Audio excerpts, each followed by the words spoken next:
All right, welcome back, everybody. This is day 163 of our daily Bible reading. And if you're just joining us for the first time, it's day one. But we're still glad to have you. Every day is a great day to start. So this is going to be covering 1 Kings chapter 7, and then we'll catch the parallel account in 2 Chronicles chapter 4, each of which sometimes gives a little bit different detail, or more detail. Anyway, if you're ready to go, let's settle in here and let's begin. Shlomo's or Solomon's Palace Complex, Chapter 7. Solomon completed his entire palace complex after 13 years of construction. He built the House of the Forest of Lebanon. It was 150 feet long, 75 feet wide, and 45 feet high, on 4 rows of cedar pillars, with cedar beams on top of the pillars.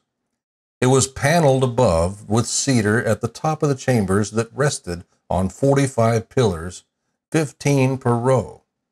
There were 3 rows of window frames facing each other in 3 tiers. All the doors and doorposts had rectangular frames, the openings facing each other in 3 tiers. He made the hall of pillars 75 feet long and 45 feet wide. A portico was in front of the pillars, and a canopy with the pillars was in front of them. He made the hall of the throne where he would judge, the hall of judgment. It was paneled with cedar from the floor to the rafters. Solomon's own palace, where he would live, in the other courtyard behind the wall, was of similar construction, and he made a house like this hall for Pharaoh's daughter, his wife. All of these buildings were of costly stones, cut to size and sawed with saws on the inner and outer surfaces, from foundation to coping, and from the outside to the great courtyard. The foundation was made of large, costly stones, 12 and 15 feet long. Above were also costly stones, cut to size, as well as cedar wood. Around the great courtyard, as well as the inner courtyard of the Lord's temple and the portico of the temple, were 3 rows of dressed stone and a row of trimmed cedar beams. King Solomon had Hiram brought from Tsur. He was a widow's son from the tribe of Naphtali, and his father was a man of Tsur, a bronze craftsman. Hiram had great skill, understanding, and knowledge to do every kind of bronze work. So he came to King Solomon and carried out all his work. The bronze pillars. He cast 2 bronze pillars, each 27 feet high and 18 feet in circumference. He also made 2 capitals of cast bronze to set on top of the pillars. 7.5 feet was the height of the first capital, and 7.5 feet was also the height of the second capital. The capitals on top of the pillars had gratings of lattice work, wreaths made of chain work, 7 for the first capital and 7 for the second. He made the pillars with 2 encircling rows of pomegranates on the one grating to cover the capital on top. He did the same for the second capital, and the capitals on top of the pillars in the portico were shaped like lilies, 6 feet high. The capitals on the 2 pillars were also immediately above the rounded surface next to the grating, and 200 pomegranates were in rows encircling each capital. He set up the pillars at the portico of the sanctuary. He set up the right pillar and named it Yachin. Then he set up the left pillar and named it Boaz. The tops of the pillars were shaped like lilies. Then the work of the pillars was completed. The basin. He made the cast metal basin, 15 feet from brim to brim, perfectly round. It was 7.5 feet high and 45 feet in circumference. Ornamental gourds encircled it below the brim, 10 every half yard, completely encircling the basin. The gourds were cast in 2 rows when the basin was cast. It stood on 12 oxen, 3 facing north, 3 facing west, 3 facing south, and 3 facing east. The basin was on top of them, and all their hindquarters were toward the center. The basin was 3 inches thick, and its rim was fashioned like the brim of a cup or of a lily blossom. It held 11,000 gallons. The bronze water carts. Then he made 10 bronze water carts. Each water cart was 6 feet long, 6 feet wide, and 4.5 feet high. This was the design of the carts. They had frames. The frames were between the cross pieces, and on the frames between the cross pieces were lions, oxen, and cherubim. On the cross pieces there was a pedestal above, and below the lions and oxen were wreaths of hanging work. Each cart had 4 bronze wheels with bronze axles. Underneath the 4 corners of the basin were cast supports, each next to a wreath. And the water cart's opening inside the crown on top was 18 inches wide. The opening was round, made as a pedestal 27 inches wide. On it were carvings, but their frames were square, not round. There were 4 wheels under the frames, and the wheel axles were part of the water cart. Each wheel was 77 inches tall. Each wheel was 27 inches tall. The wheel's design was similar to that of chariot wheels. Their axles, rims, spokes, and hubs were all of cast metal. 4 supports were at the 4 corners of each water cart. Each support was 1 piece with the water cart. At the top of the cart was a band 9 inches high encircling it. Also at the top of the cart, its braces and its frames were 1 piece with it. He engraved cherubim, lions, and palm trees on the plates of its braces and on its frames, wherever each had space, with encircling wreaths. In this way, he made the 10 water carts, using the same casting, dimensions, and shape for all of them. Bronze basins and the other utensils. Then he made 10 bronze basins. Each basin held 220 gallons, and each was 6 feet wide. 1 basin for each of the 10 water carts.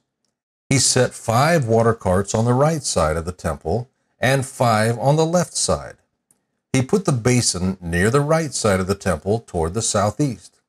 Then Hiram made the basins, the shovels, and the sprinkling basins. Completion of the bronze works.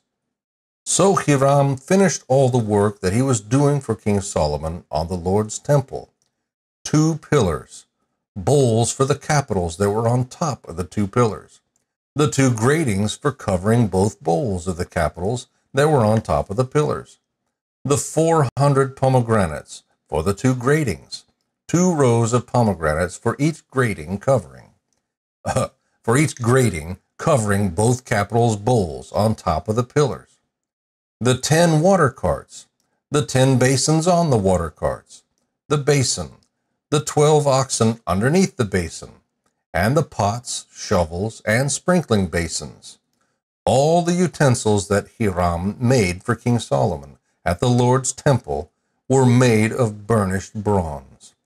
The king had them cast in clay molds in the Jordan Valley between Sukkot and Zaretan. Solomon left all the utensils unweighed because there were so many. The weight of the bronze was not determined. Completion of the gold furnishings. Solomon also made all the equipment in the Lord's temple: the gold altar, the gold table that the bread of the presence was placed on, the pure gold lampstands in front of the inner sanctuary, 5 on the right and 5 on the left, the gold flowers, lamps, and tongs, the pure gold ceremonial bowls, wick trimmers, sprinkling basins, ladles, and fire pans, and the gold hinges for the doors of the inner temple, that is, the most holy place, and for the doors of the temple sanctuary. So all the work King Solomon did in the Lord's temple was completed. Then Solomon brought in the consecrated things of his father David, the silver, the gold, and the utensils, and put them in the treasuries of the Lord's temple.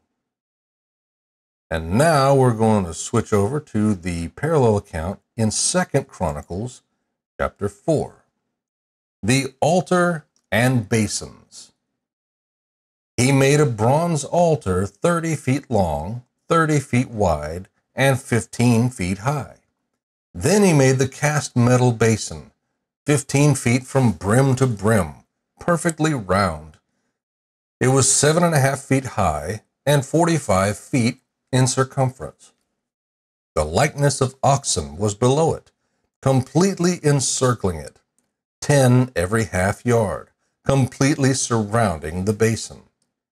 The oxen were cast in 2 rows when the basin was cast.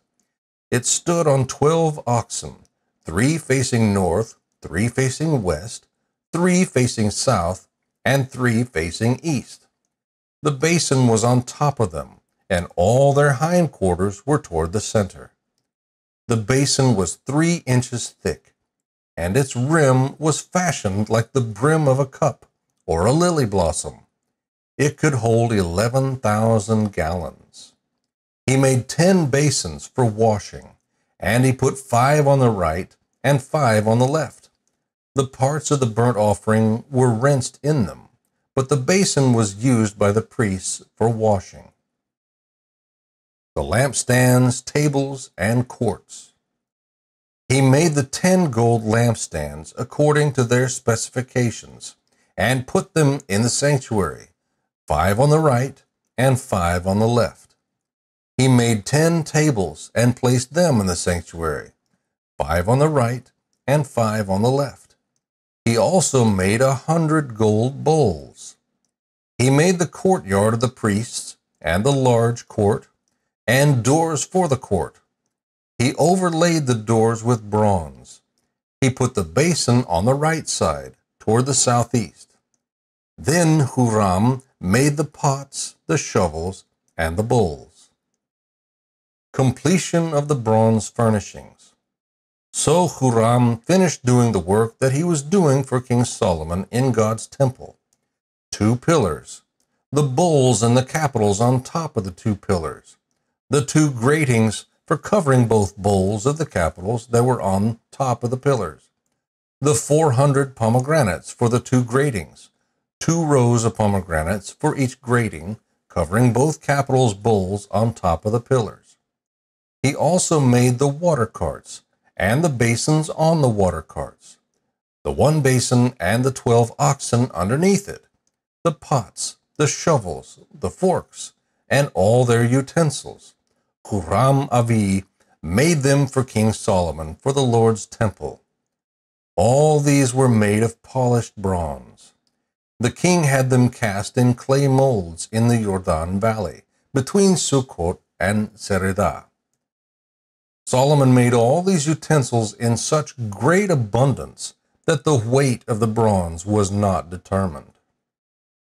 Completion of the gold furnishings.